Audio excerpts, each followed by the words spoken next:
माझ्या नवऱ्याची कटकट जाऊ दे, मला तो कधीतरी आय लव्ह यू म्हणू दे. सो रोजकॉच लगेचच सुरू होतं त्यांचं की रोजकॉचचं ब्रेसलेट घालून नवऱ्याला देते लगेच घालायला.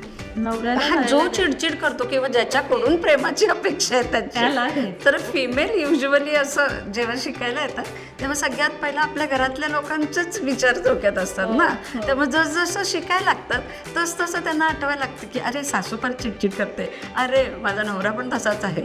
मग त्यांना रोज कॉट्स जर घालायला दिलं ब्रेसलेटच्या फॉर्ममध्ये तर कमी होईल ना, ते प्रेम करायला लागतील ना. बरोबर. पण ॲक्च्युअलमध्ये असं होतं, तो थॉट नक्की द्या, बरोबर आहे, प्रेम हवं आहे तुम्हाला, आय लव्ह यू म्हणायला हवं. पण एखादा चिडचिड करणारा माणूस असेल तर तो लगेच रोजकॉट्सनी आय लव्ह यू नाही म्हणणार आहे. सो सगळ्यात पहिला त्याचा विचार करा की तो जो चिडचिड करतोय ना ते घालवणं फार महत्त्वाचं आहे. त्यामुळं तर चिडचिड जोपर्यंत तुम्ही घालवत नाही त्याशिवाय आय लव्ह यू कसं म्हणेल ना.